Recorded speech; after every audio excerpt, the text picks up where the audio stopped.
को मैं यीशु के नाम से दूर करती हूँ। हालेलुया। धन्यवाद, धन्यवाद मेरे पिता परमेश्वर, हम आपका धन्यवाद करते हैं, हम आपका स्वागत करते हैं।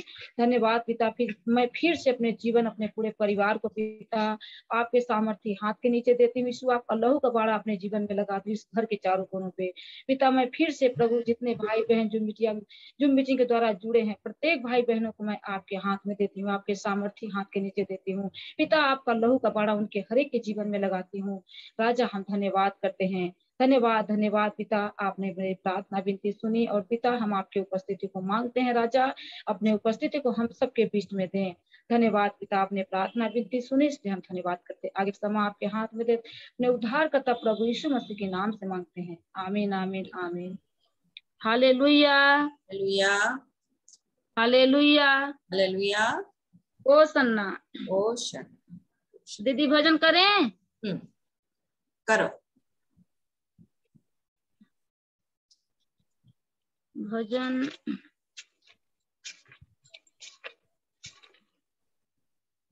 वही दीदी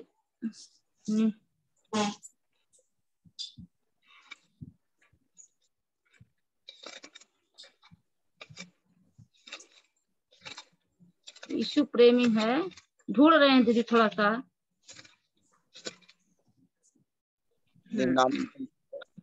हाँ हाँ भैया, 99 है, 99।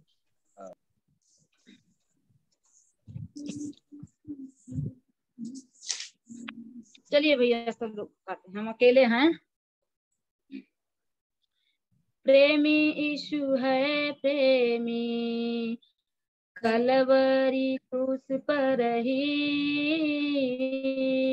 सबका चुकाया दाम। प्रेमी यीशु है प्रेमी, कलवरी क्रूस पर ही सबका चुकाया दाम। प्यासा प्यासा रहा मेरा दुख सहा, प्यासा प्यासा रहा मेरा दुख सहा, पापों को उठाया मुझे छुटकारा दिया। प्रेमी यीशु है प्रेमी, कलवरी क्रूस पर ही सबका चुकाया दाम। घायल हाथों से मैं चंगा हुआ हरदम, घायल हाथों से मैं चंगा हुआ हरदम। पवित्र खून से ही मैं धर्मी गिना जाता हूँ। प्रेमी यीशु है प्रेमी, कलवरी क्रूस पर ही सबका चुकाया दाम। कृष्ण में हाथों में कांटियों का घाव है, कृष्ण में हाथों में कांटियों का घाव है। चरणों में आता हूँ संपूर्ण जीवन के लिए। प्रेमी यीशु है प्रेमी, कलवरी क्रूस पर ही सबका चुकाया दाम। कलवरी क्रूस पर ही सबका चुकाया दाम। सीने से बहती नदी इसमें नहा ले सभी, सीने से बहती नदी इसमें नहा ले सभी। माना सब पावे प्यार, खेत में पावे सब उधार। माना सब पावे प्यार, खेत में सब पावे उधार। प्रेमी यीशु है प्रेमी, कलवरी क्रूस पर ही सबका चुकाया दाम। कलवरी क्रूस पर ही सबका चुकाया दाम, कलवरी क्रूस पर ही सबका चुकाया दाम। हालेलुया, हालेलुया, हालेलुया। हालेलुया।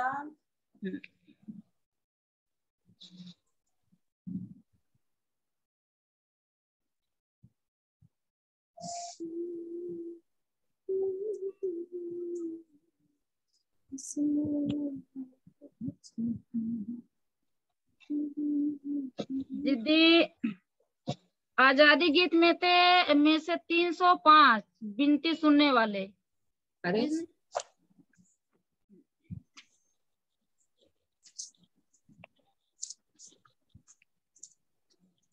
विनती सुनने वाले, मेरे आंसू निहारने वाले, विनती सुनने वाले, मेरे आंसू निहारने वाले, चंगाई देने वाले, स्तुति हो यीशु राजा, स्तुति हो यीशु राजा, तुझसे होगा सब कुछ होगा, एक वचन काफी है, तुझसे होगा सब कुछ होगा, एक वचन काफी है, तेरा एक वचन काफी है, तेरा एक वचन काफी है। विनती सुनने वाले, मेरे आंसू निहारने वाले, चंगाई देने वाले, स्तुति हो यीशु राजा, स्तुति हो यीशु राजा, करुणा निधि ताड़ने हारे, चमत्कार करने हारे, करुणा निधि ताड़ने हारे, चमत्कार करने हारे, सदा चमत्कार करने हारे, सदा चमत्कार करने हारे,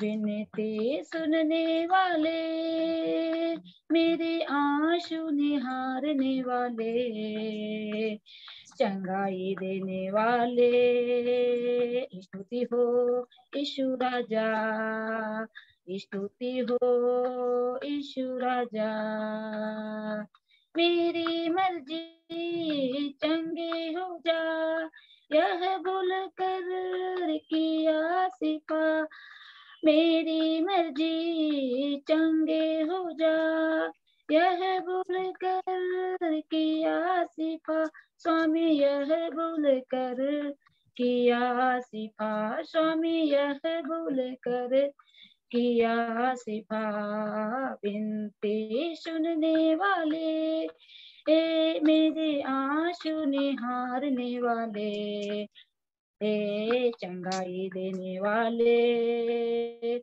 स्तुति हो यीशु राजा, स्तुति हो यीशु राजा, रोगों को क्रूस के द्वारा उठा लिया तूने, रोगों को क्रूस के द्वारा उठा लिया तूने, यीशु उठा लिया तूने, यीशु उठा लिया तूने, विनती सुनने वाले, मेरे आंसू निहारने वाले, चंगाई देने वाले, स्तुति हो यीशु राजा, स्तुति हो यीशु राजा, स्तुति हो यीशु राजा, स्तुति हो यीशु राजा। हालेलुया, हालेलुया, ओ हालेलुया, हालेलुया, ओ सन्ना। ओ शन्ना। दीदी एक ठो और गाय हो गया। अगर आप वचन बोल सकती हो तो वचन बोलो, गवाही दे सकती हो तो गवाही बोलो। दीदी हम गवाही दे रहे हैं।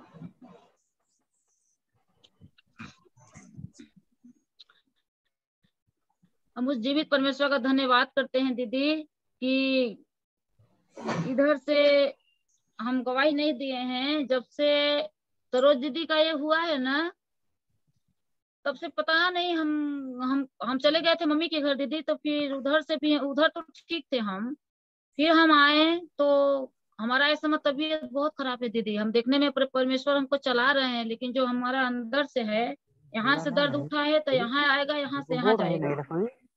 लेकिन पिता परमेश्वर का धन्यवाद हो दीदी कि कल शाम को जब मैं जूम मीटिंग से उठी, मेरा तबीयत बहुत खराब हुआ था, बहुत ज्यादा।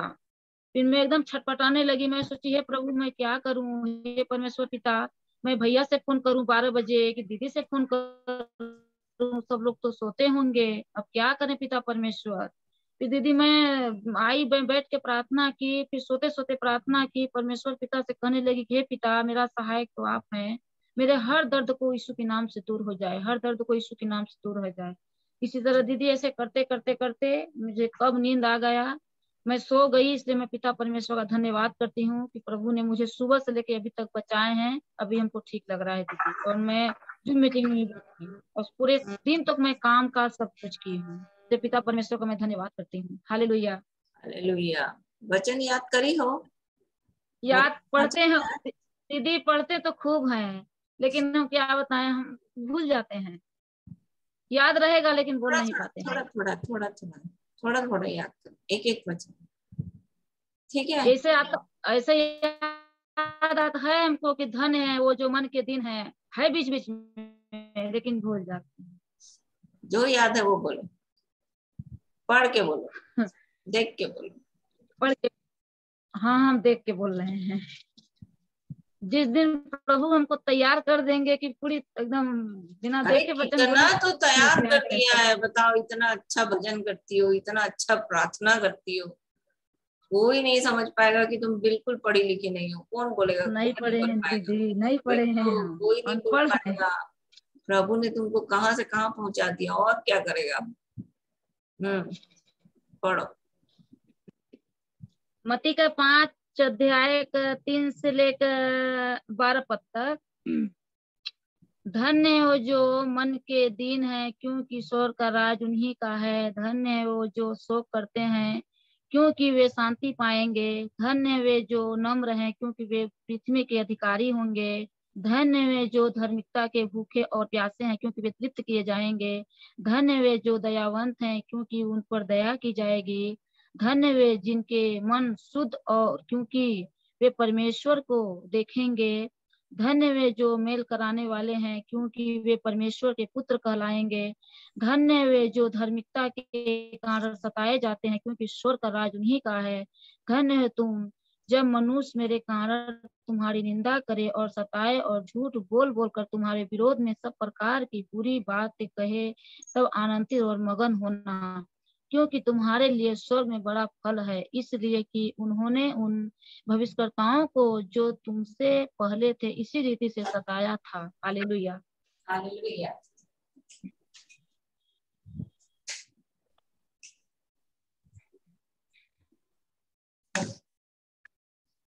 और कोई वचन बोलेगा, गवाही देगा?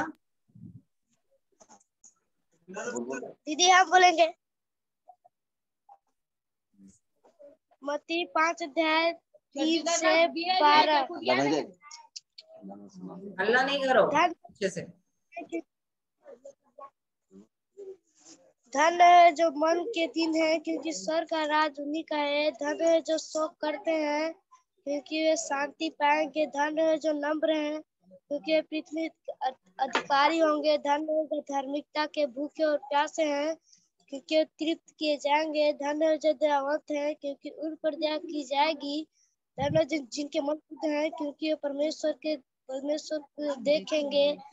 धन है जो मेल कराने वाले हैं, क्योंकि परमेश्वर के पुत्र कहलाएंगे। धन्य धार्मिकता के कारण सताए जाते हैं, क्योंकि स्वर्ग का राज उन्हीं का है। धन्य जब जब मनुष्य मेरे कारण तुम्हारी निंदा करे और सताए और झूठ बोल बोल कर तुम्हारे विरुद्ध सब प्रकार की बुरी बातें कहे, तब तुम आनंदित और मगन होना, क्योंकि तुम्हारे लिए स्वर्ग में बड़ा फल है। हालेलुया। बड़ा फल है। हालेलुया। और किसको किसको याद है? यदि आप वचन बोलना चाहते हो वचन बोलो, गवाही देना चाहते हो गवाही देना चाहते हो गवाही दो।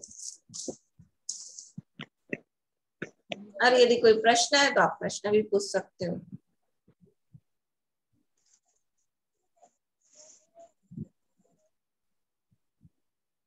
फटाफट ना, जल्दी जल्दी।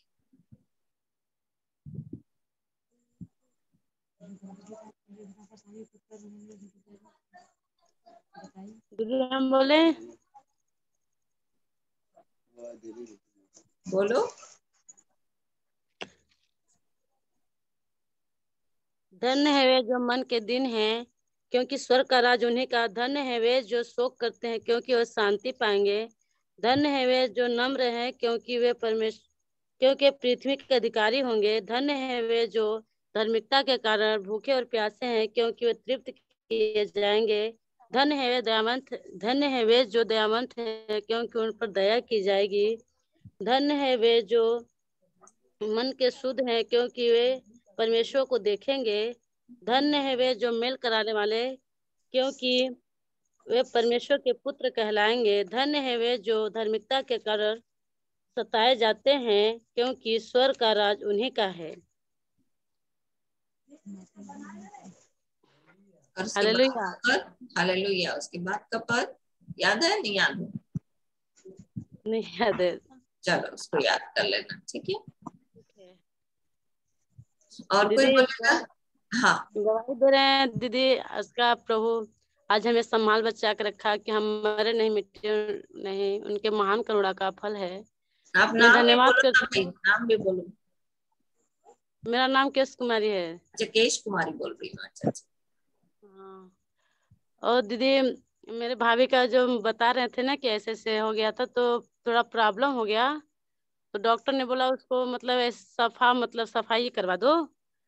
तो वो बोला कि पैसा ज्यादा लग जाएगा, ऐसे ऐसे करके मतलब बताया। तो फिर हम लोग बोले कि ठीक है। फिर दवा ववा कराए, ठीक नहीं हुआ। फिर घर आए, अल्ट्रासाउंड सब कुछ करा लिए दवा ववा करवा के, फिर भी ठीक नहीं हुआ। फिर हम लोग प्रार्थना किए, फिर वो अपने आप मतलब गिर गया बच्चा। मैं प्रभु का धन्यवाद करती हूँ को सही सलामत है और हमें डॉक्टर के पास नहीं जाना पड़ा और परमेश्वर ने उसे बचा के रखा। मैं धन्यवाद करती हूँ कि अभी आज जब वो सही पेट दर्द सलामत। दे रहा था तब ना, हाँ, सुबह के मैं समय, इसलिए सुबह के समय धन्यवाद हो गया। करती हूँ। हाँ हो गया। वो बोल दिया ना कि मतलब यही बोल दिया कि वो टुकड़ा टुकड़ा गिर रहा है तो बच्चा मतलब विकलांग हो सकता है और कुछ हो सकता है। ऐसे डॉक्टर बोल दिया कि उसको मत रखो, कुछ भी हो सकता है, बाद में आप लोग को झेलना पड़ जाएगा। तो इसलिए मैं परमेश्वर का धन्यवाद करती हूँ कि परमेश्वर ने अब उसे ठीक कर दिया। दवा नहीं करना पड़ा, नहीं जाना पड़ा डॉक्टर के पास। परमेश्वर ने उसे अच्छा से संभाल बचा के रखा और सही सलामत तो भी ठीक है। इसलिए परमेश्वर पिता का मैं धन्यवाद करती हूँ। उसको रेस्ट करने हालेलुया। बोलना ना। हालेलुया, उसको रेस्ट करने बोलो, आराम करने बोलो अभी ज्यादा, ठीक है। हाँ आराम है, कुछ नहीं हम लोग करवाते हैं खुद, मतलब बोलते हैं कि अच्छे से भाई खाना पीना थोड़ा नहीं खाती हैं तो। अभी थोड़ा थोड़ा सा तो बेचारी का भी दुख है ना, नहीं कर खा पाएगी। और उस दिन बहुत काम कर दिया ना उसने बिना खाए पिए। सब लोग का दीदी तबीयत खराब हो गया था, हमारे बहनों का, हम लोग का, सबका। तो सब हम लोग तो ठीक है, लेकिन उसका ज्यादा मतलब तबीयत खराब हो गया। कि वो तो प्रेग्नेंट थी ना, इसीलिए उसका ज्यादा तबीयत, सुबह से खाई पी नहीं थी, खाना नहीं बना था, ज्यादा ही हो गया। चलो ठीक है, सब बातें मिलकर के भलाई को उत्पन्न करती हैं उन्हीं के लिए जो परमेश्वर से प्रेम करते हैं, जिन्हें परमेश्वर ने अपनी इच्छा के अनुसार बुलाया। और कोई बोलेगा? रानी बोल रही है बच्चन दीदी। हाँ,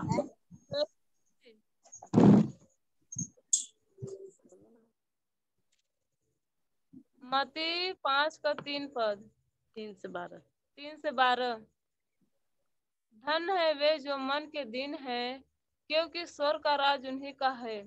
धन है वे जो शोक करते हैं, क्योंकि वे शांति पाएंगे। धन्य है वे जो नम्र हैं, क्योंकि वे पृथ्वी के अधिकारी होंगे। धन्य है वे जो धार्मिकता के भूखे और प्यासे हैं, क्योंकि वे तृप्त किए जाएंगे। धन्य है वे जो दयावंत है, क्योंकि उन पर दया की जाएगी। धन्य है वे जिनके मन शुद्ध है, क्योंकि वे परमेश्वर को देखेंगे। धन्य है वे जो मेल कराने वाले हैं, क्योंकि वे परमेश्वर के पुत्र कहलाएंगे। धन्य है वे जो धार्मिकता के कारण सताए जाते हैं, क्योंकि स्वर्ग का राज उन्हीं का है। धन्य हो तुम जब मनुष्य मेरे कारण तुम्हारी निंदा करे और सताए और झूठ बोल बोल कर तुम्हारे विरोध में सब प्रकार की बुरी बात कहे, तब आनंदित और मगन होना, क्योंकि तुम्हारे लिए स्वर्ग में बड़ा फल है, इसलिए कि उन्होंने उन भविष्यद्वक्ताओं को जो तुमसे पहले थे इसी रीति से सताया था। हालेलुया। हालेलुया। और बोलेगा कोई? और कोई नहीं है दीदी? हमें लोग खाली बैठ और बच्चे लोग तो तुम्हारा भाई कहाँ है? हमारा भाई पता नहीं किधर गया है, वो बैठवा नहीं करता है दीदी, क्या करें, वो परेशान प्रार्थना है। कराने के लिए फोन करता है बेचारा। हाँ, प्रार्थना करवाने के लिए फोन करेगा लेकिन बैठता नहीं है संगति में। तो कितना भी बोले, बोलता है मेरा मन ही नहीं लगता है। मन लगाना पड़ता है। किसका मन लगता है? किसी का मन नहीं लगता है। मन लगाना पड़ता है। परमेश्वर का वचन क्या बोलता है देखो, रोमियो की पत्री 8 अध्याय 12 वचन। रोमियो की पत्री 8 अध्याय 12 वचन।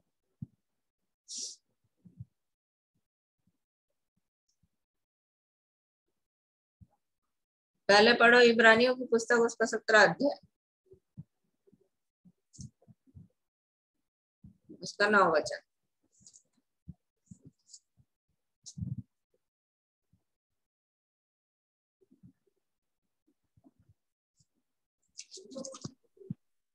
कौन सा है? इब्रानियों की पुस्तक उसका 17 अध्याय उसका 9 वचन।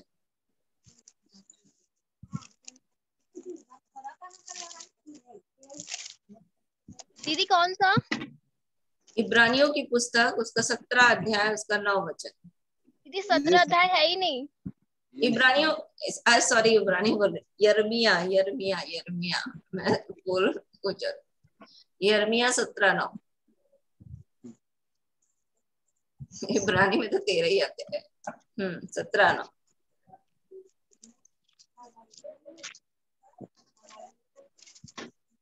मन तो सब वस्तुओं से अधिक धोखा देने वाला होता है, उसमें असाध्य रोग लगा है, उसका भेद कौन समझ सकता है। मन क्या है? मैं यहोवा। बस बस बेटा, मन तो सबसे अधिक धोखा देने वाला है। तो अगर आप सोचोगे कि मन अगर आपका लगे और आप कर आके बढ़िया से बैठो तो ये तो प्रभु का अनुग्रह होगा। पर मन जो है क्या बोलता है? धोखा देने वाला है। इसमें क्या लगा हुआ है? रोग लगा हुआ है। क्यों रोग लगा हुआ है? क्योंकि हमने अपने मन को कहाँ लगाया है?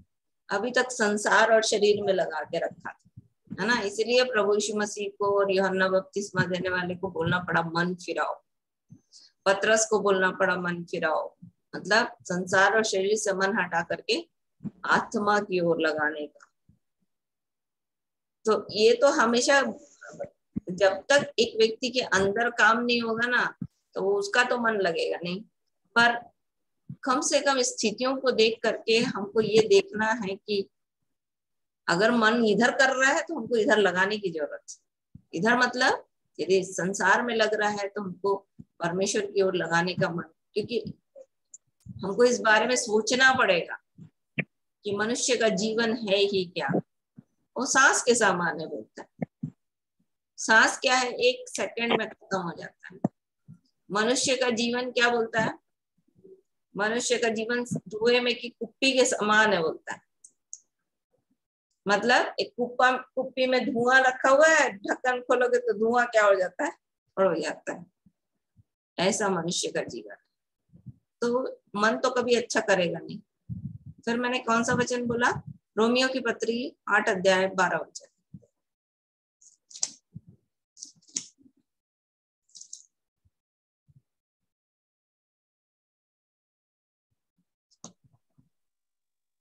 इसलिए हे भाइयों, हम शरीर के कर्जदार नहीं कि शरीर के अनुसार दिन काटे, क्योंकि यदि तुम शरीर के अनुसार दिन काटोगे तो मरोगे, यदि आत्मा से देह की क्रियाओं को मारोगे तो जीवित रहोगे।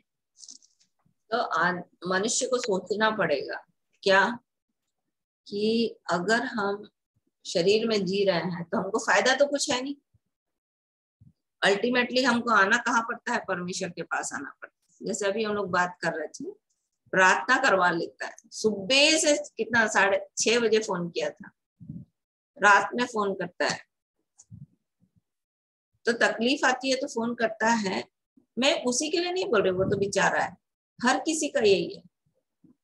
मन में जो है ऐसा लगता है कि हाँ सब ठीक है, पर हमको इस बारे में सोचना पड़ेगा, क्योंकि हमको सोचने की ताकत प्रभु ने दी है कि हम कहाँ जा रहे हैं, हम किस ओर बढ़ रहे हैं, हमारे जीवन से क्या लाभ है, हम क्या कर रहे हैं, ये बात सोचना पड़ेगा।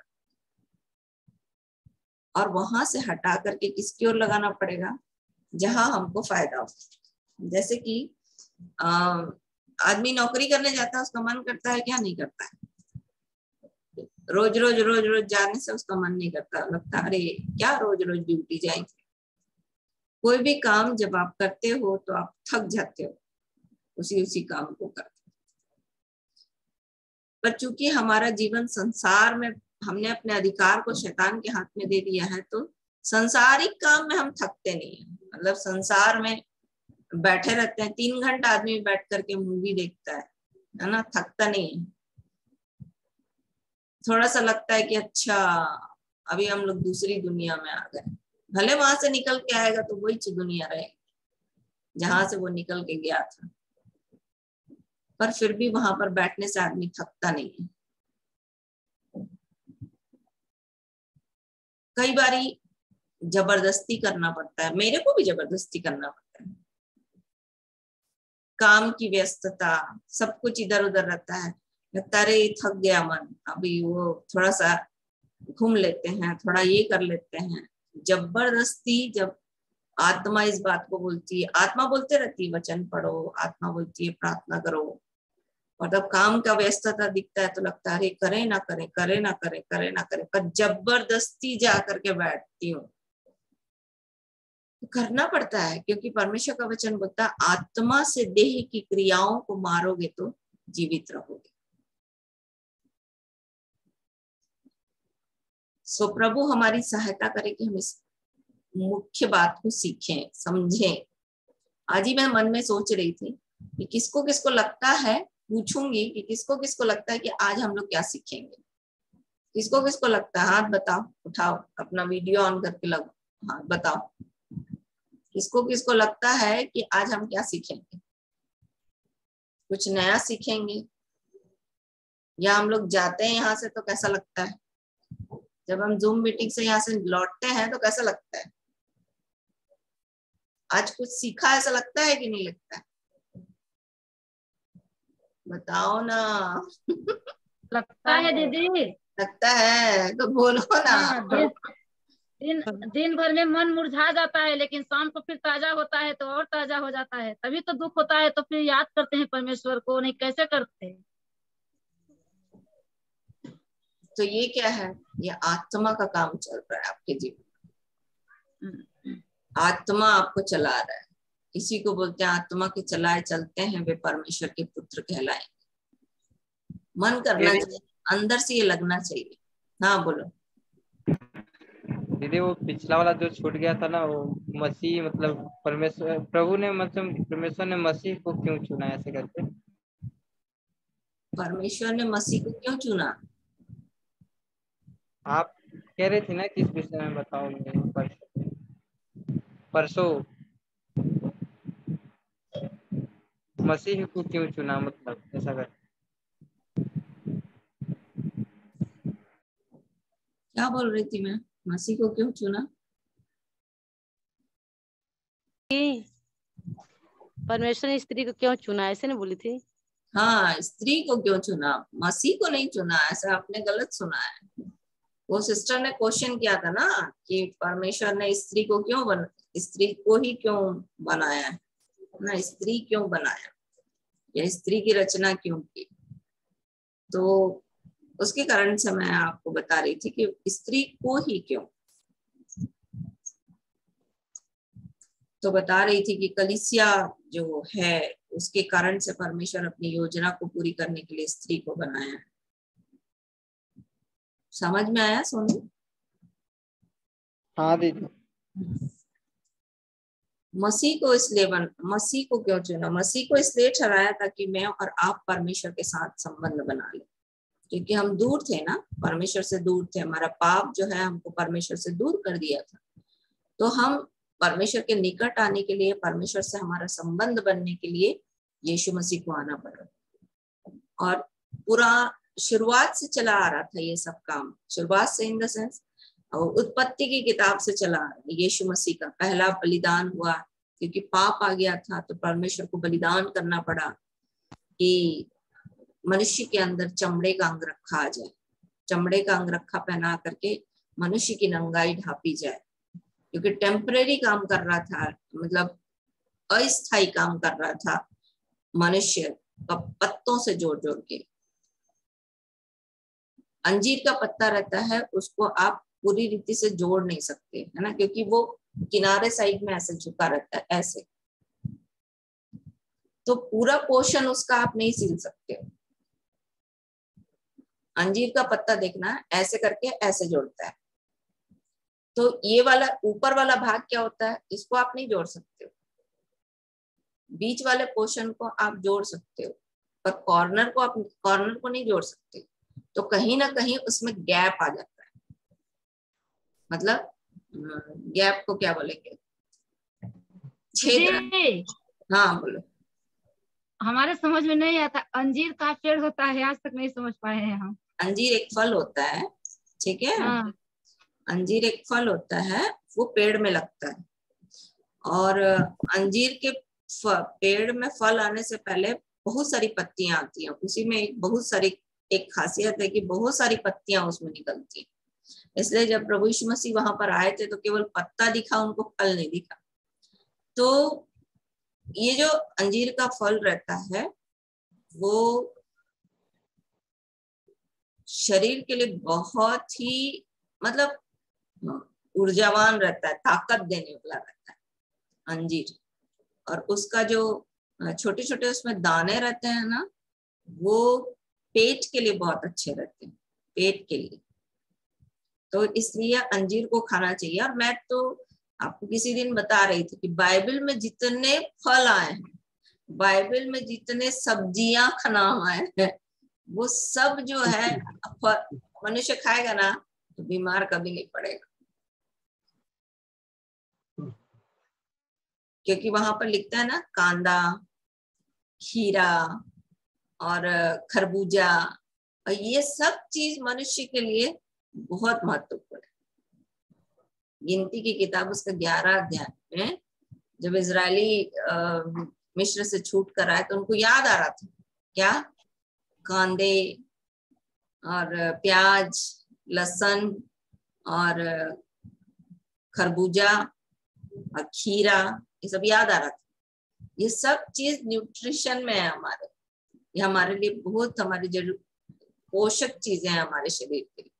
वैसे ही अंजीर, ऑलिव ऑयल, मतलब जैतून का तेल, है ना, ये सब चीज हमारे लिए बहुत ही शरीर के लिए फायदेमंद है। तो अंजीर के पत्ते को जोड़ करके मनुष्य का स्थायी कपड़ा नहीं बन सकता था ना, इसलिए प्रभु यीशु मसीह के बलिदान के रूप में परमेश्वर ने पहला बलिदान उत्पत्ति 3 अध्याय में देकर के चमड़े का अंग रखा बनाया, ताकि मनुष्य जो है वो परमानेंटली कपड़े को प्राप्त कर सके, मतलब नंगाई उसकी ढक सके। और ये क्यों किया, ताकि आत्मा में यीशु मसीह के बलिदान के कारण से हमारे पास जो अधर्मी हो गए थे हम, परमेश्वर की धार्मिकता आ जाए, परमेश्वर के सामने मनुष्य सही बन जाए। हम अपने शरीर के, हम अपने आत्मा, प्राण और देह में जो पाप में थे, उस क्योंकि शरीर प्रकट हो गया था, परमेश्वर ने बनाया कैसे हमको? आत्मा, प्राण, फिर देह।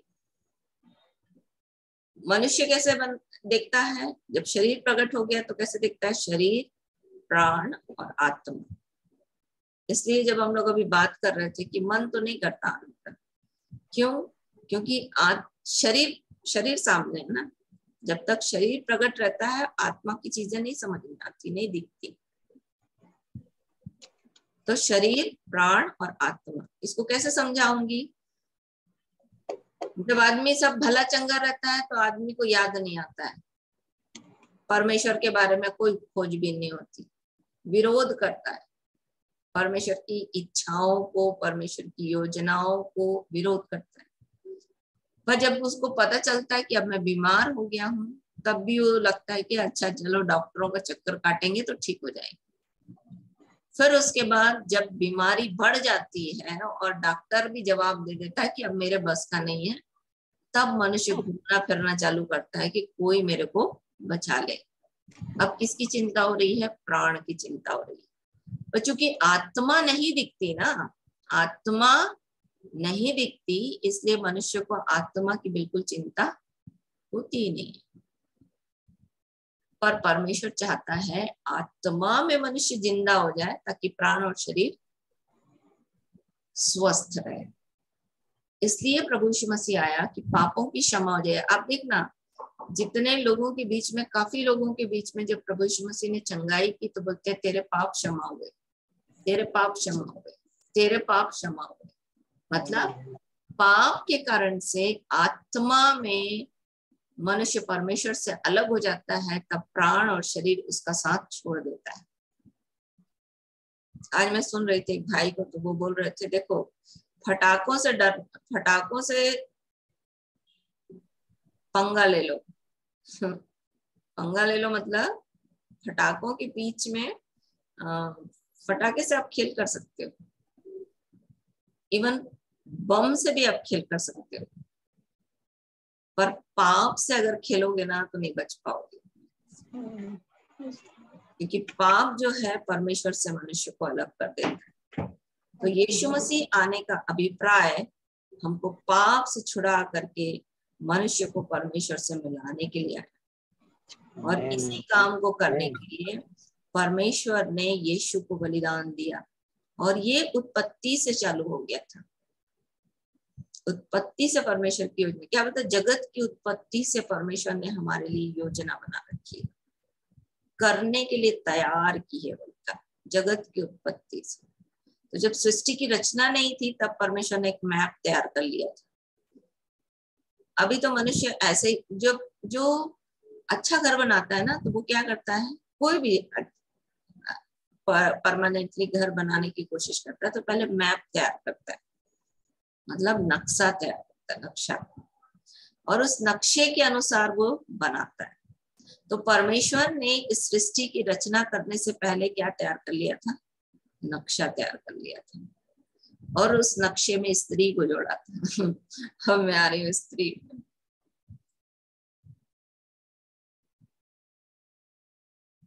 परमेश्वर की योजना में पाप आया, स्त्री को परमेश्वर ने, शैतान ने इस्तेमाल किया, क्योंकि स्त्री जो है वो निर्बल पात्र है।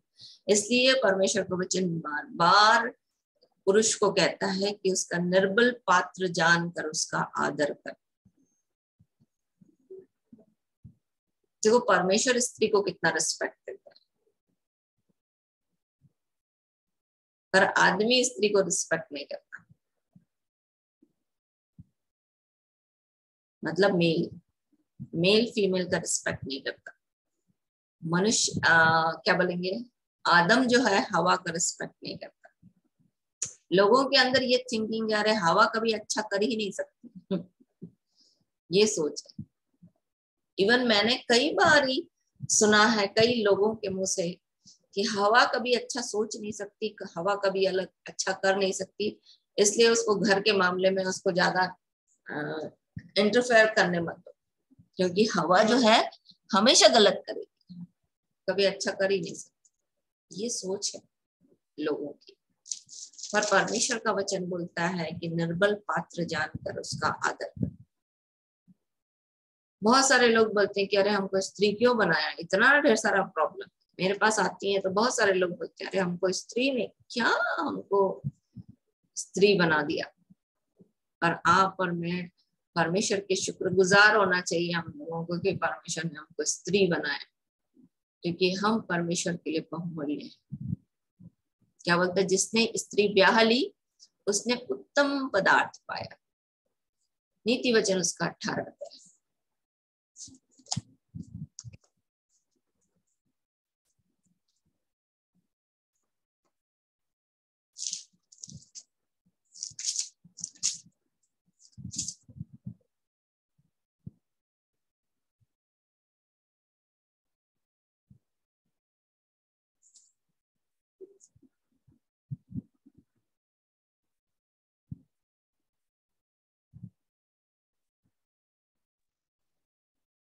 जिसने स्त्री ब्याह ली उसने उत्तम पदार्थ पाया और यहोवा का अनुग्रह उस पर हुआ है। 22 पर पढ़ रहा है, जिसने स्त्री ब्याह ली उसने उत्तम पदार्थ पाया और यहोवा का अनुग्रह उस पर हुआ। अगर ये लाइन परिवार सीख लेना या समझ ले तो उसके घर में कभी ना तो झगड़ा होगा ना तो तलाक होगा। कभी नहीं होगा, कभी नहीं झगड़ा होगा, कभी नहीं तलाक होगा।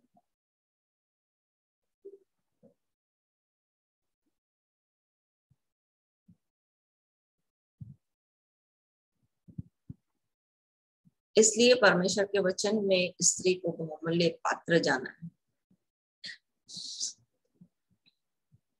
इसलिए परमेश्वर ने स्त्री को पसली से निकाला है, पसली से बनाया है।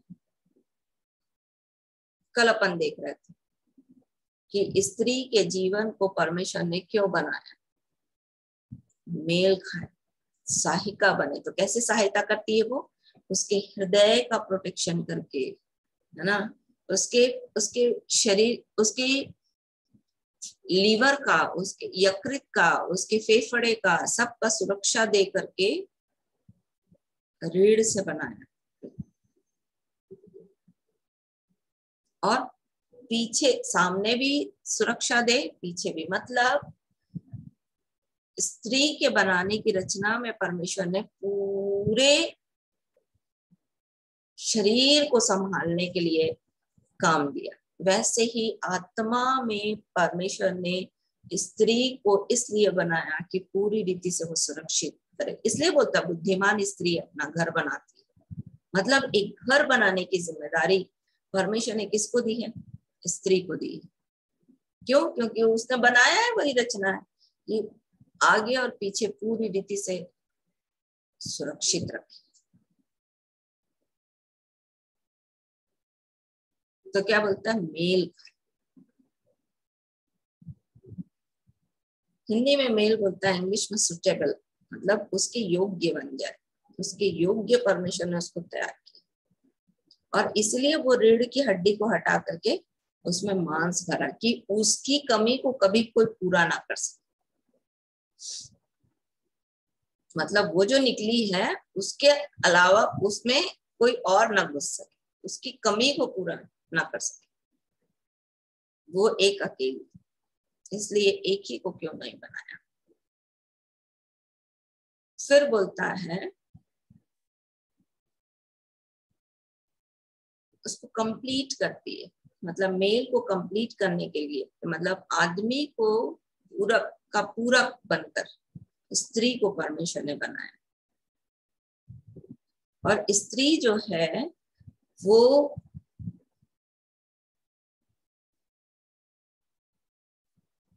चूंकि उसने शैतान की बातों को माना,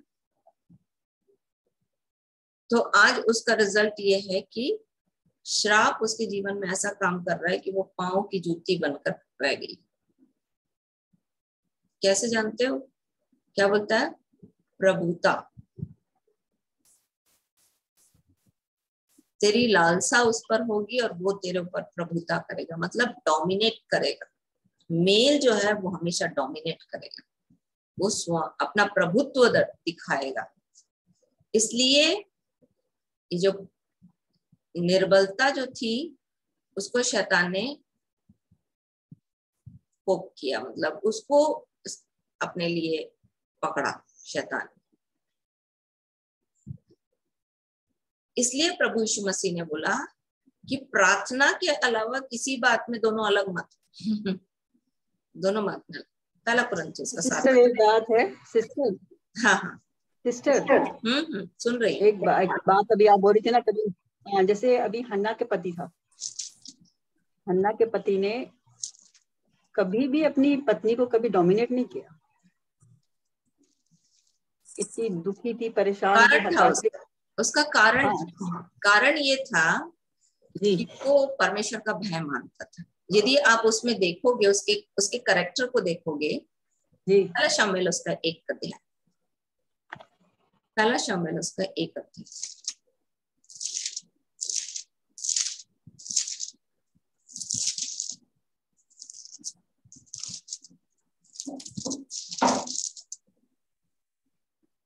तीन पद।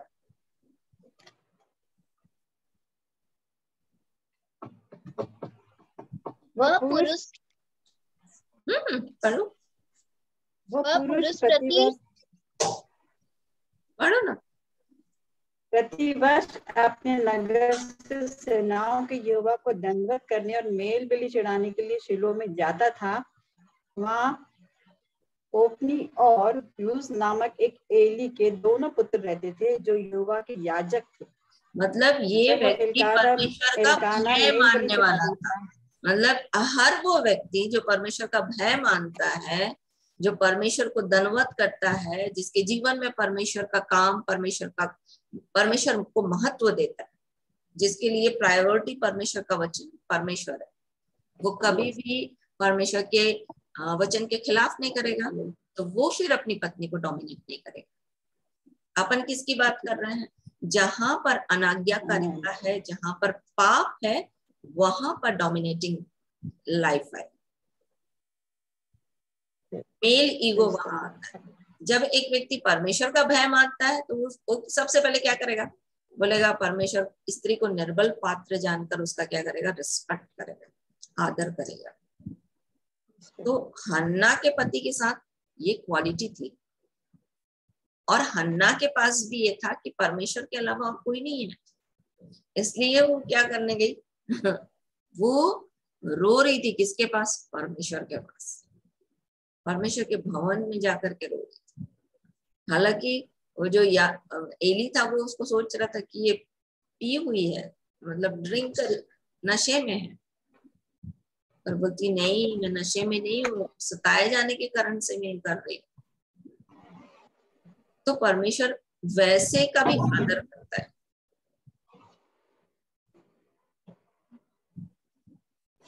हो गया क्लियर सिस्टर? क्लियर हो गया ट्रेजर सिस्टर? जब मरियम की बात आई, यूसुफ भी उसको छोड़ देना मांग रहा था, तो वो धर्मी था, इसलिए क्या कर रहा था? चुपके से छोड़ने की कोशिश कर रहा था।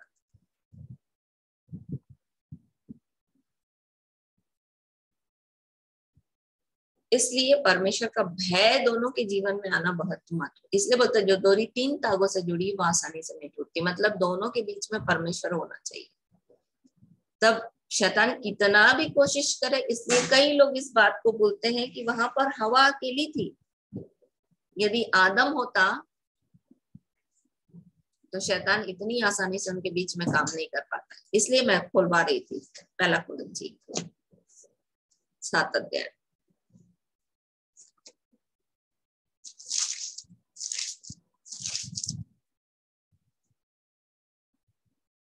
पौलुस को ये बात समझाना पड़ा। 7 अध्याय 5 पद।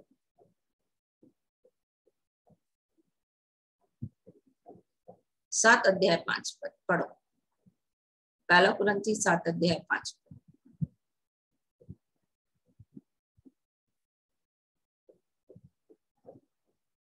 मेरी आवाज आ रही है? मेरी आवाज आ रही है कि नहीं आ रही?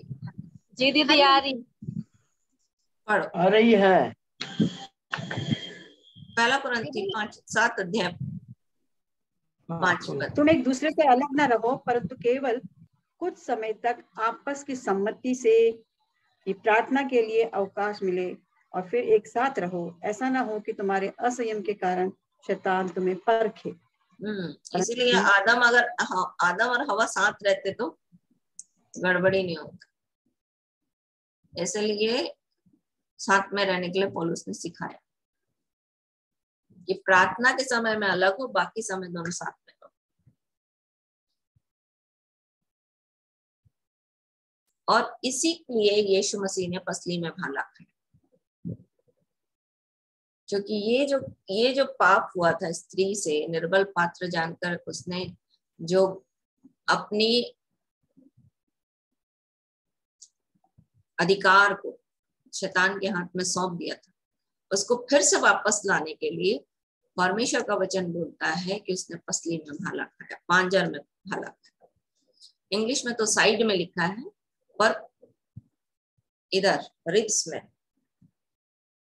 पसली में भाला खाया यीशु मसीह। यूहन्ना रचित सुसमाचार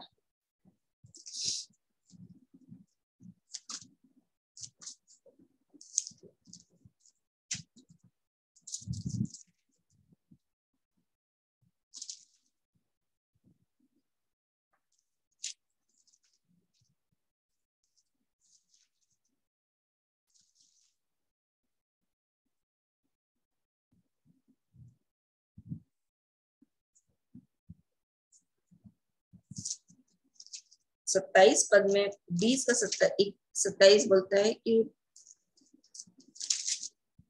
थोमा को दिखा रहा था प्रभु यीशु मसीह की, देखो मैंने पसली में कैसे उंगली डाल बोल।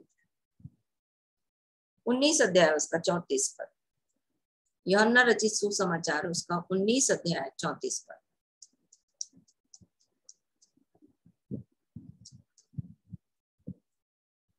पढ़ो गुनगुन। परंतु सैनिकों में से एक ने बर्छे से उसका पंजर बेधा और उसमें से तुरंत लहू और पानी निकला।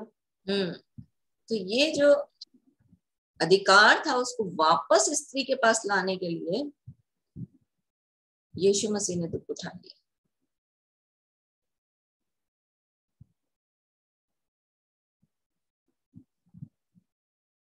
तो जो अधिकार स्त्री ने खो दिया था, आज वो अधिकार यीशु मसीह में वापस आ गया है स्त्री के पास। इसलिए तो आज शैतान के पास खड़े होकर के चिल्ला सकती है। आज सबसे ज्यादा स्त्रियों को इस्तेमाल कर रहा है, इसलिए दाऊद को दिख रहा था। यदि आप भजन संहिता उसका 69 है, 68 भजन संहिता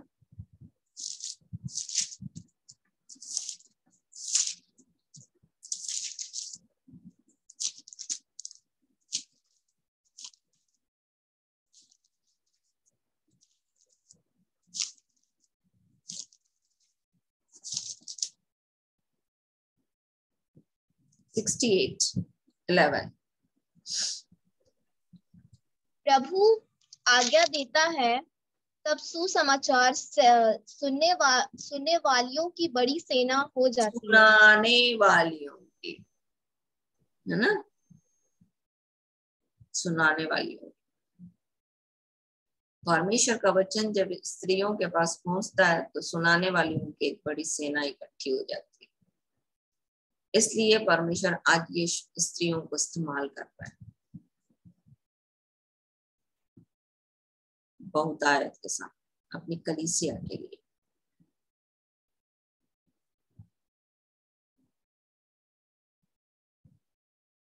तो प्रभु यीशु मसीह ने उस अधिकार को स्त्रियों को फिर से वापस ला कर दे दिया। और ये क्यों हुआ?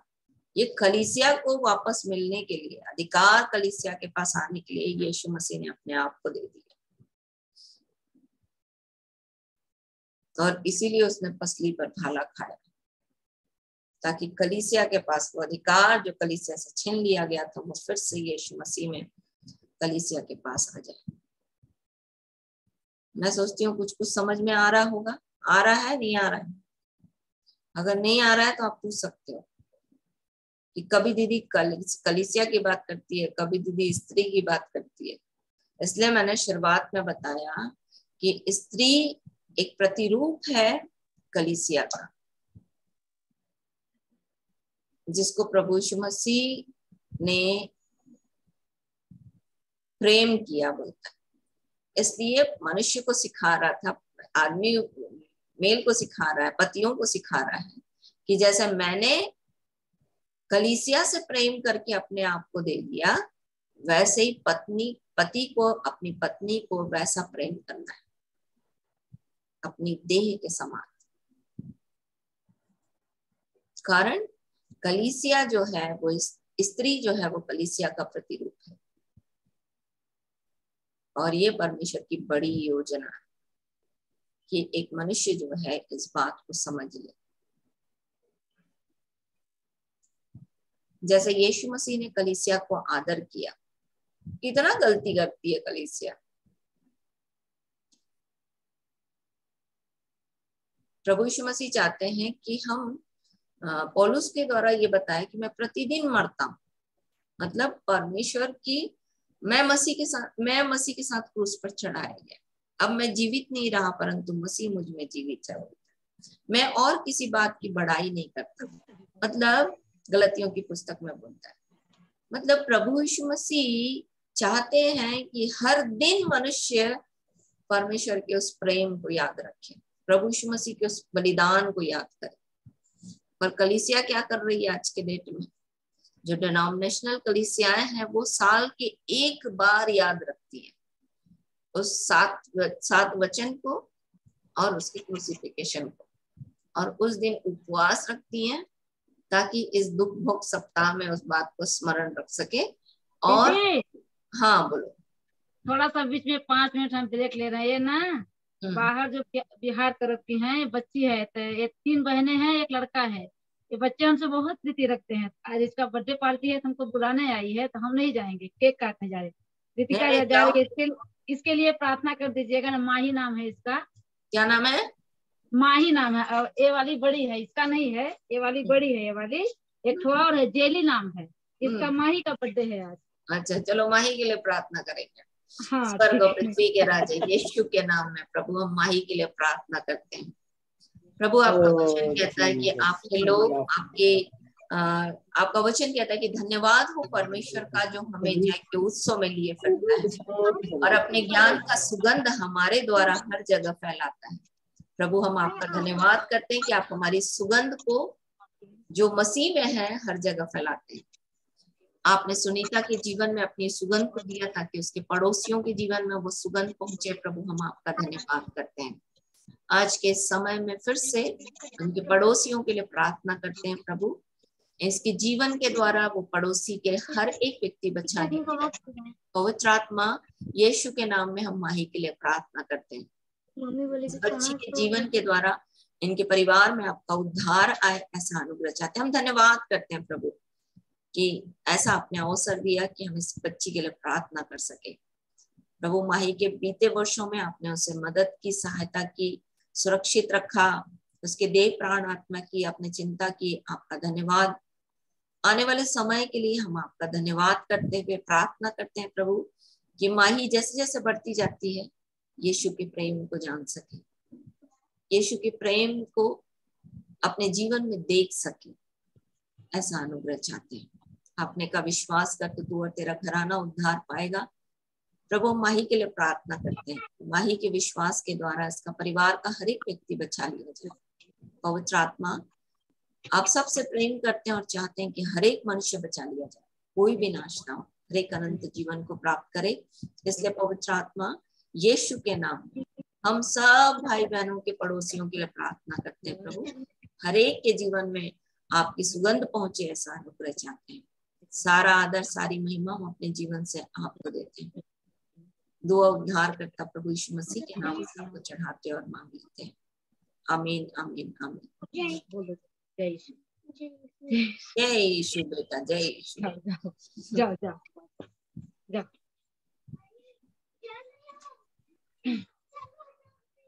तो मैं आपको क्या बता रही थी मैं मसीह का प्रेम। प्रभु यीशु मसीह चाहते हैं कि हर दिन हम मसीह के प्रेम को याद करें। इसलिए यदि आप आरंभिक कलीसियाओं के बारे में पढ़ोगे तो वो प्रतिदिन रोटी तोड़ते थे, और रोटी तोड़ना ये था कि जब वो प्रभु भोज करते थे, प्रभु की मेज में जाते थे, तो वो स्मरण करते थे कि प्रभु की देह हमारे लिए तोड़ी गई, प्रभु का लहू हमारे लिए बहाया गया। ये प्रतिदिन होता था। पर जब सताव शुरू हुआ और कलीसिया तितर बितर हो गई, तब वो सप्ताह के पहले दिन इकट्ठे होने लगे और सप्ताह के पहले दिन रोटी तोड़ते थे। क्यों? क्योंकि प्रभु चाहता है कि हम इस बात को स्मरण करें। हम प्रभु भोज की विधि को करके हम इस बात को स्मरण करते हैं कि हाँ, प्रभु यीशु मसीह हमारे लिए मरा। तो हम स्त्रियों के लिए एक बड़ा सौभाग्य है कि हम जब भी रोटी तोड़े तो हमें स्मरण आए कि प्रभु ने उस अधिकार को जो हमसे छीन लिया गया था, फिर से प्रभु ने हमको वापस देने के लिए अपने आप को दे दिया। उसने पसली पर भाला खाया। जो चीज हमको सहनी थी वो यीशु मसीह ने सही। उसने कांटों का मुकुट पहना ताकि हमारे विचारों में जो पाप होते हैं उससे हम छूट जाए। प्रभु यीशु मसीह ने अपशब्द सहा, उसके मुंह पर थप्पड़ मारा गया, उसके हाथ और पैरों पर खीले ठोके गए, कारण कि मेरे और आपके पांव और हाथ जो गलत काम करते हैं उसके लिए यीशु मसीह ने हाथ पर कीला ठोकवा लिया। दीदी आवाज नहीं आ रही है? नहीं आ रही है, अभी आ रही है। धीरे धीरे सुनाई। आप लोगों को आ रही है? सबको आ रही है? तो तेज आ रही है? सबको आ रही है तो आपका नेटवर्क का प्रॉब्लम है निशा। ये तेज आ रही है। हाँ, आ रही है, सबको आ रही है, आपका नेटवर्क का प्रॉब्लम है। तो सिर पर कांटों का मुकुट पहनना मतलब हमारे विचार, हमारी कल्पना जो हमारे मस्तिष्क से होती है उसको सुरक्षित रखने के लिए यीशु मसीह ने, उसके पापों से छूटने के लिए या उसकी गलतियों को क्षमा प्राप्ति के लिए यीशु मसीह ने अपने आप को कांटों के मुकुट के लिए दे दिया। उसने पसीना बहाया और पसीना भी लहू बनकर बहा। क्यों जानते हैं? और वो भी गतसमनी के बाग में बहा। जो अदन की वाटिका थी, उस अदन की वाटिका में गतसमनी का बाग जहां पर दाखें रौंदी जाती हैं, वहां पर यीशु मसीह अपने आप को तोड़ दिया। तो पहला जो पाप हुआ वो अदन की वाटिका में हुआ, पर जो दूसरा छुटकारा हुआ वो गतसमनी के बाग में हुआ। और वहां पर प्रभु यीशु मसीह ने अपना पसीना बहाया, क्योंकि वो श्राप मनुष्य के अंदर आया था। परमेश्वर ने कहा था कि पुरुष भूमि तेरे कारण श्रापित है, तू अपनी पसीने की कमाई खाएगा। तो इसलिए यीशु मसीह ने पसीने को लहू बनकर बहाया वहां पर। फिर यीशु मसीह ने हाथों पर कीले ठोके, पैरों पर कीले ठोके, अपने वस्त्रों को आपस में बंटने दिया। ये सब कुछ इस पित्त मिला हुआ दाखरस पिया। वो सारी कड़वाहट को जो हमें लेनी थी, जो पाप हम जीभ के साथ करते हैं, जीभ में करते हैं, है ना, मुंह से करते हैं, वो सब के लिए यीशु मसीह ने दुख उठा लिया, ताकि मैं और आप उस पाप से छूट जाए जो मैं और आप करते हैं। तो प्रभु यीशु मसीह चाहते हैं कि हर दिन, और जब हम रोटी तोड़ते हैं तब इस बात को स्मरण रखें कि हमारा सौभाग्य है कि प्रभु ने अपनी देह में हमें साट लिया। प्रभु ने हमारे जीवन पर अनुग्रह किया कि हम पाप से छूट करके जीवन को पा जाए। और इसलिए यीशु मसीह ने सारा दुख सहा कि मैं और आप छूट जाए। अब शैतान का मेरे और आपके जीवन पर कोई अधिकार नहीं, क्योंकि उस अधिकार को प्रभु यीशु मसीह ने फिर से वापस ले लिया जो हमने दे दिया था। यदि आप रोमियो की पत्री 6 अध्याय उसका 16 वचन पढ़िए। रोमियो की पत्री उसका 6 अध्याय 16 वचन।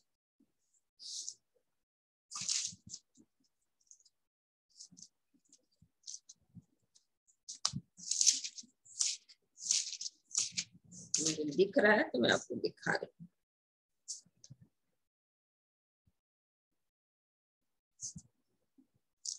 रोमियो की पत्री उसका 6 अध्याय उसका 16 वचन और दूसरा पत्रस उसका 2 अध्याय उसका 19 वचन। क्या तुम नहीं जानते कि जिसकी आत्मा मानने के लिए तुम अपने आप को दासों के समान सौंप देते हो उसी के दास हो, चाहे पाप के जिसका अंत मृत्यु है, चाहे आज्ञाकारिता के जिसका अंत धार्मिकता है। जब हम आज्ञाकारी होते हैं, धन्यवाद हो कि तुम जब हम आज्ञाकारी होते हैं तो हम परमेश्वर के दास होते हैं, जिसका और जब हम पाप की आज्ञाकारिता मानते हैं तो हम शैतान के दास हो जाते हैं। और इसीलिए इसी चीज को दूसरा पत्रस उसका 2 अध्याय उसका 19 वचन में और अच्छे से बोलता है, वे उन्हें स्वतंत्र करने की प्रतिज्ञा तो करते हैं पर आप ही सड़ाहट के दास हैं, क्योंकि जो व्यक्ति जिससे हार गया वह उसका दास बन जाता है। इसलिए गोलियत चिल्ला रहा था कि एक जो है तुम्हारे तरफ से आए, अगर मैं जीत गया तो सारे लोग तुम्हारे अधीन हो जाएंगे, और यदि तुम जीत गए तो पलिश्ती तुम्हारे अधीन हो जाएंगे। मतलब एक की गलती से सब जो है, पूरा कौम जो है, पूरा जो देश है, पूरे वो सब कुछ अधीन हो जाएंगे एक की गलती से। और ऐसे ही हुआ, आदम की गलती से पूरा मनुष्य जाति जो था वो शैतान के अधिकार में आ गया। पर प्रभु यीशु मसीह के बलिदान के कारण से वो सब दुख जो हमने अपने जीवन में किए या हम अपने शरीर में कर रहे हैं, वो सब को छुटने के लिए प्रभु यीशु मसीह ने उस अधिकार को फिर से हमारे लिए ले लिया, और लेके क्या किया, कलीसिया को दे दिया बोलता है। इसलिए इफिसियों की पत्री उसका 1 अध्याय, इफिसियों की पत्री उसका 1 अध्याय 17 वचन से पढ़ो। इफिसियों की पत्री उसका 1 अध्याय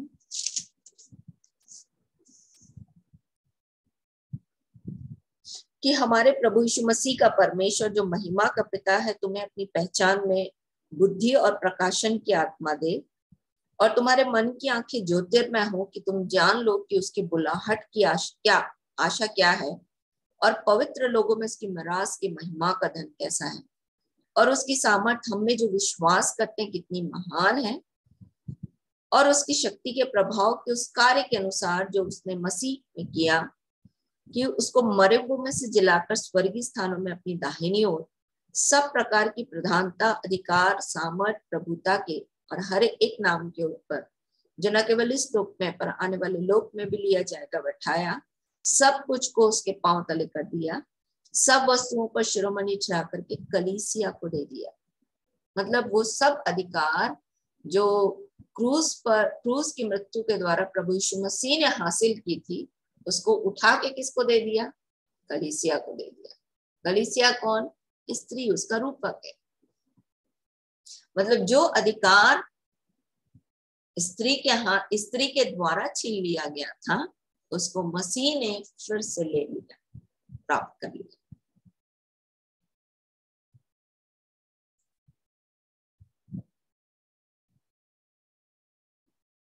और किसको दे दिया, कलीसिया को दे दिया। भेद बड़ा है बोलता है, मतलब ये जो प्रकाशन है, ये जो गुण बात है, ये बहुत बड़ी है। और परमेश्वर चाहता है कि हर एक मनुष्य इस बात को जाने, हर एक मनुष्य इस बात को समझे जो मसीह के पास आता है कि उसके जीवन का अभिप्राय क्या है।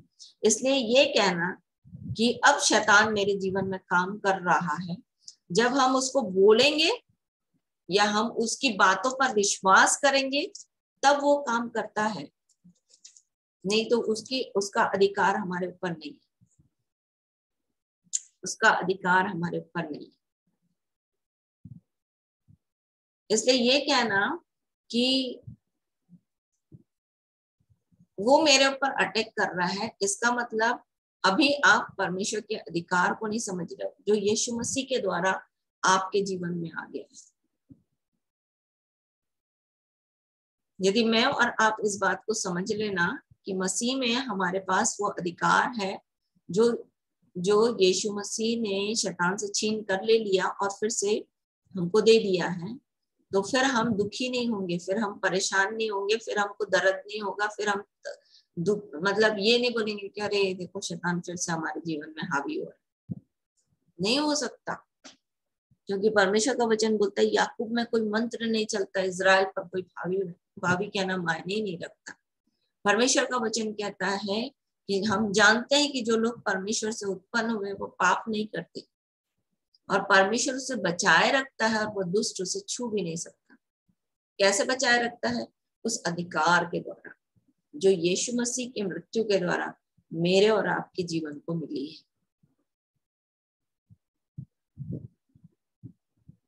इसलिए प्रभु हमारी सहायता करे कि हम इस बात को समझें कि शैतान की कोई ताकत हमारे जीवन को प्रभावित नहीं कर सकती, क्योंकि यीशु मसीह ने मेरे और आपके कर्ज को या मेरे और आपके वो श्राप को, मेरे और आपके जो पाप का रिजल्ट था उसको यीशु मसीह ने, कर्ज को यीशु मसीह ने चुका दिया।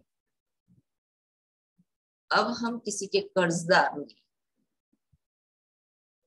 अब मसीह में हमारे जीवन में वो सब कुछ है जो पहले परमेश्वर ने आदम के लिए दिया था, और इसको हमको जितना हम आज्ञाकारिता में जाते हैं उतना हम उसको प्राप्त करते हैं। अनाज्ञाकारिता में सब लौट गया, पर आज्ञाकारिता में वो सब वापस आता है। मेरी बात समझ में आ रही है? आ रही है? नहीं आ रही है? नहीं आ रही है तो फिर समझाऊं। अनाज्ञाकारी होते हैं तो सब लुट जाता है, पर जब हम आज्ञाकारी होते हैं तो वो फिर सब हमारे जीवन में वापस आते चले जाते हैं। इसलिए बोलता है जो लोग परमेश्वर से प्रेम करते हैं, जिन्हें परमेश्वर ने अपनी इच्छा के अनुसार बुलाया है, सारी बातें मिल करके क्या उत्पन्न करती हैं? भलाई को उत्पन्न करती है। आपके और मेरे जीवन में वो सब कुछ जो परमेश्वर ने हमारे जीवन के लिए रखा है, वो मसीह यीशु में परमेश्वर ने सब कुछ देने की प्रतिज्ञा की। इसलिए यदि आप कुलुसियों की पुस्तक उसका 3 अध्याय, कुलुसियों की पुस्तक उसका 3 अध्याय 1 पद,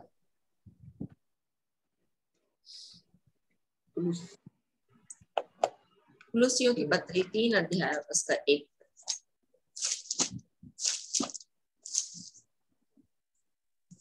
अतः जब तुम मसीह के साथ जिलाए गए तो स्वर्गीय वस्तुओं की खोज में रहो, जहां मसीह विद्यमान है और परमेश्वर के दाहिनी ओर बैठा है।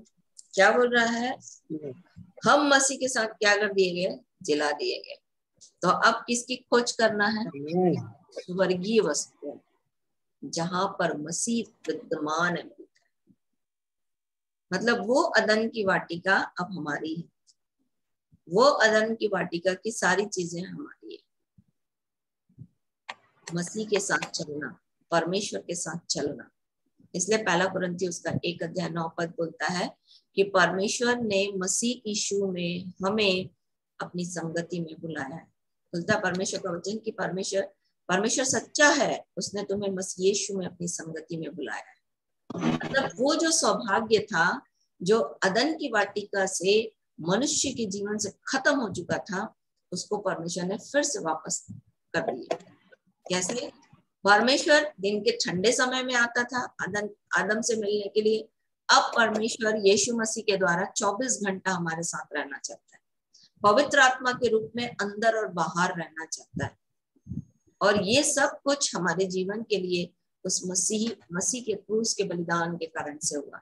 इसलिए प्रतिदिन हमको ये स्मरण करना चाहिए कि मसीह मेरे लिए मरा, उसकी क्रूस की मृत्यु मेरे जीवन के लिए। उसने पसली में भाला खाया ताकि मैं और आप पाप से छूट करके उस जीवन को पाए जो परमेश्वर ने हमारे जीवन के लिए रखा था, उस अधिकार को ले ले। वो जो गैप था ना, उसको परमेश्वर कलीसिया के द्वारा भरना चाहता है। इसलिए परमेश्वर ने स्त्री को बनाया। कल अपन देखेंगे, यदि अपने पास कोई और प्रश्न नहीं आया तो, कि परमेश्वर ने स्त्री को दूसरी चीज फलवंत दाखलता बनाया। तो क्यों फलवंत दाखलता बने? आज अपन ने देखा, आज और कल अपन ने देखा कि परमेश्वर ने मनुष्य स्त्री को बनाया, पसली से बनाया, है ना, और उस पसली ने पाप किया, और पाप के कारण से परमेश्वर ने, प्रभु यीशु मसीह ने पसली में भाला खाया, ताकि वो अधिकार फिर से जो हमने शैतान के हाथ में दे दिया था तो फिर हमें मिल जाए।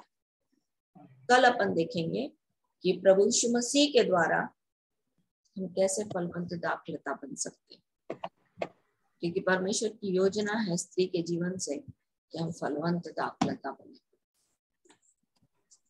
सिस्टर एक और प्रश्न है। हाँ बोलिए बोलिए बोलिए। आपका जब भी आपको समय मिले इस पे जरा प्रकाशन डालेगा, क्योंकि ये मुझे बहुत अंदर से मतलब बहुत कई बार मैं सोचने पे मजबूर हो जाती हूँ। धन्य है वे, अभी जैसे आपने दिया था मत्ती 5 का धन्य वचन, उसमें एक बात जो है, धन्य वे जो मेल कराने वाले हैं क्योंकि वे परमेश्वर के पुत्र कहलाएंगे। बहुत बड़ा परमेश्वर ने आशीष दी है कि धन्य वे जो मेल कराने वाले हैं वे परमेश्वर के पुत्र कहलाएंगे। तो इस विषय पे थोड़ा समय अभी आपको बता देती हूँ। दूसरा कुरिन्थी निकालिए।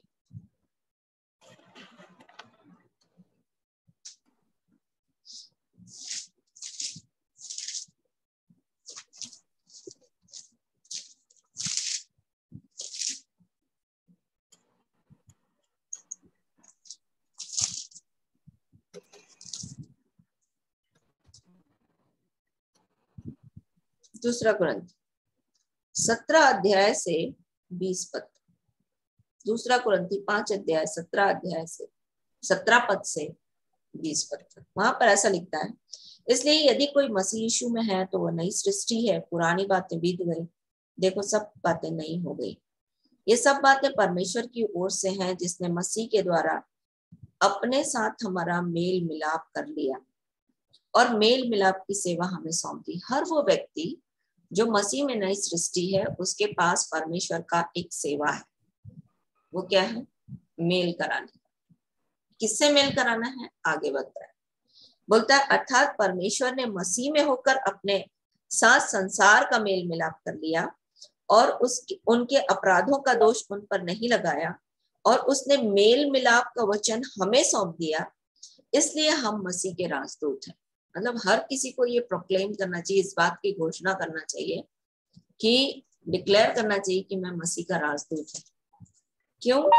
मानो परमेश्वर हमारे द्वारा विनती कर रहा है कि हम मसीह की ओर से निवेदन करते हैं कि परमेश्वर के साथ मेल करें। तो परमेश्वर चाहता है कि हर एक व्यक्ति परमेश्वर का पुत्र बने। और कैसे बनते हैं? जब हम कहते हैं कि परमेश्वर से मेल कर लो। हर वो व्यक्ति, मतलब जो अन्य जाति हैं, जो यीशु को नहीं जानते, जब उनको यीशु के बारे में बताते हैं तो हम क्या कर रहे हैं? जैसे अभी एक छोटी सी लड़की आई थी, सुनीता जो है उस परिवार में लगी हुई है कि किसी तरह उसका मेल जो है वो किससे हो जाए? प्रभु यीशु मसीह से हो जाए। इसलिए बोल रहा है धन्य है वे जो मेल कराते हैं क्योंकि वे परमेश्वर के पुत्र कहलाए। मैं समझती हूँ थोड़ा क्लियर हो गया होगा। परमेश्वर से मेल करा, वहां पर यदि मैं और अच्छे से बोलूं तो बोलता है धन्य है वे जो परमेश्वर से मेल कराते हैं क्योंकि वे परमेश्वर के पुत्र कहलाएंगे।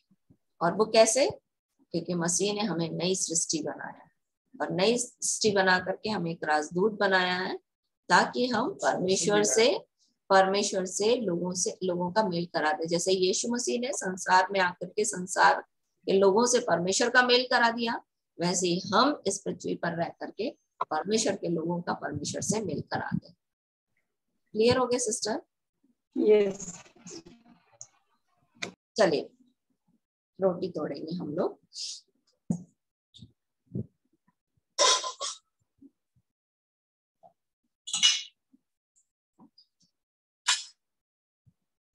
आज के दिन मैंने आपको बताया कि मसीह के क्रूस की मृत्यु हमारे लिए कितनी बहुमूल्य थी, और प्रभु चाहते हैं कि हम प्रतिदिन इस बात को स्मरण करें। पर चेले जो है वो हर दिन इस बात को नहीं कर पा रहे थे, क्योंकि विरोध इतना ज्यादा हो गया था कि सब तितर बितर हो गए थे। तो सप्ताह के पहले दिन से फिर वो प्रभु का दिन करके वो इस बात को, क्योंकि उसी दिन प्रभु यीशु मसीह मर कर जी उठे थे, वो रोटी तोड़ते थे। और इस काम को हम लोग भी कंटिन्यू करते हैं कि हम संडे के दिन, जो सप्ताह का पहला दिन है, हम रोटी तोड़े। और रोटी तोड़ करके इस बात को प्रचार करते हैं हम कि हम मसीह के हैं और मसीह ने मेरे लिए अपने आप को दे दिया और मसीह मेरे लिए दुख उठाया ताकि मैं उस अधिकार को प्राप्त कर लूं जो शैतान के हाथ में मैंने सौंप दिया था। सो प्रभु हमारी सहायता करे इस बात को और भी हम समझें और जब भी हम रोटी तोड़ें तो इस बात को स्मरण करें। आइए प्रार्थना करें। महान जीवित सामर्थ्य पिता परमेश्वर, आपकी स्तुति और महिमा हो, धन्य नाम की महिमा गाते हैं क्योंकि आप हमारे बनाने वाले परमेश्वर हैं। आपने हमें रचा, बनाया और प्रभु अपने हाथों में रखा, हमारे छुटकारे का प्रबंध किया और यीशु को हमें देकर इस संसार में भेजकर हमारे छुटकारे का प्रबंध किया। उसने अपने देह को तोड़ा प्रभु ताकि उसके द्वारा हम जीवन को प्राप्त करें यहाँ प्रभु। और इस रोटी को जो हमारे सम्मुख है इस बात को प्रमाण देती है कि यीशु ही हमारा जीवन है ताकि उसके द्वारा हम आपके जीवन से भरपूर किए जाए। आपकी स्थिरता हमारे जीवन में बनी रहे, अनंत जीवन की निश्चयता हमारे जीवन में बनी रहे। हाँ प्रभु, पुनरुत्थान की निश्चयता हमारे जीवन में हो और आप में स्थिर पाए जाए। हाँ प्रभु जी, जब इस पे सहभागी होने के अवसर मिला है, हम आपके धन्यवादी है। आपने हर एक लोगों के पाप धर्म अपराधों को क्षमा कर ताकि आपकी आशीष हमारे जीवन में बनी रहे, बढ़ती जाए और आपका राज्य बढ़े, आपकी इच्छा पूरी हो हमारे जीवन से। ऐसी दया चाहते राजा, हर एक के पाप धर्म अपराधों को क्षमा करें, यीशु के नाम के द्वारा धोकर शुद्ध करें ताकि यीशु की आशीष और भी बहुत आयत के साथ प्रकट होने पाए। हाँ प्रभु, धन्यवाद, आपकी स्तुति हो यीशु के नाम। आमीन। अब हम रोटी तोड़ रहे हैं। जिन्होंने तैयार किया है वो अपने साथ बांट ले, है ना। हमने रोटी तोड़ा है, बांट लीजिए।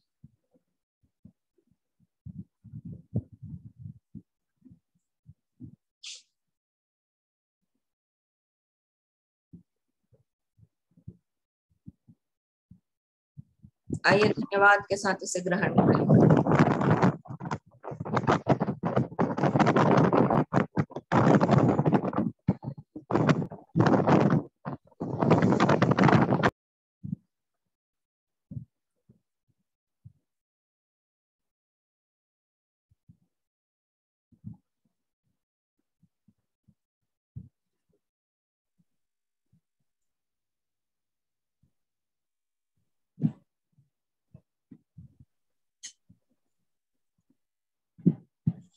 प्यारे के पीछे उसने कटोरा लिया और कहा, मेरी नई वाचा का लहू है जो बहुतों की पापों की क्षमा के लिए बहाया गया है। हाँ प्रभु, जब इसमें हम सहभागी होते हैं प्रभु, हम इस बात का स्मरण रखें कि आपने हमें नाम लेकर मोल लिया है, इसलिए अपनी आत्मा और देह के द्वारा आपकी महिमा करने पाए, यीशु के नाम में आमीन।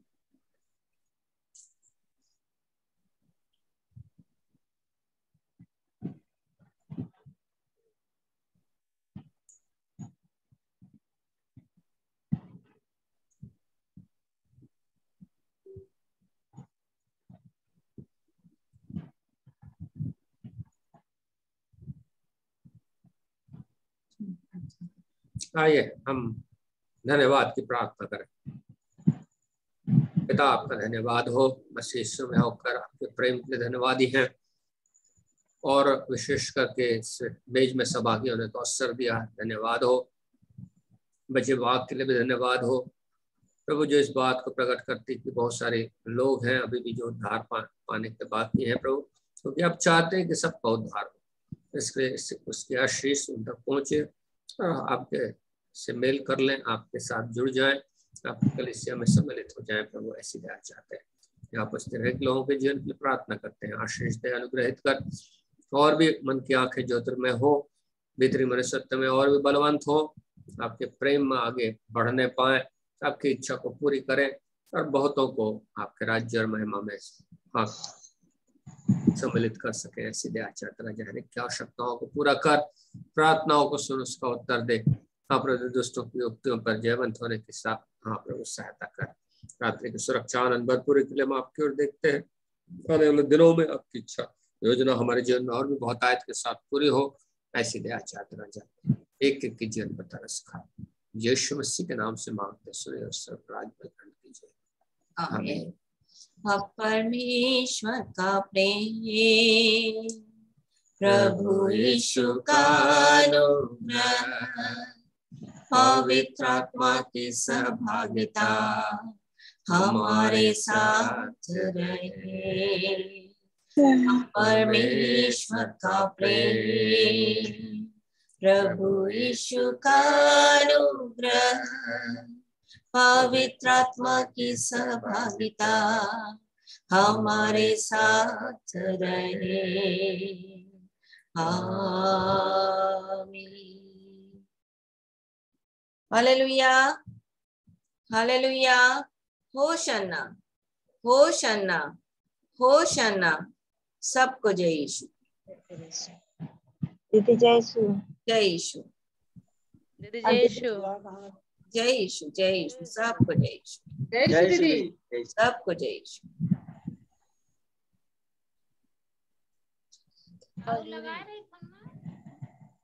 कुछ बोल रहे हो? दीदी जय यीशु। जय यीशु। और दीदी बच्चा को जो बुखार था ना, कुछ डाउन हुआ था, अभी स्लो नहीं हुआ। पूरा उतर जाएगा, काहे चिंता कर रही हो?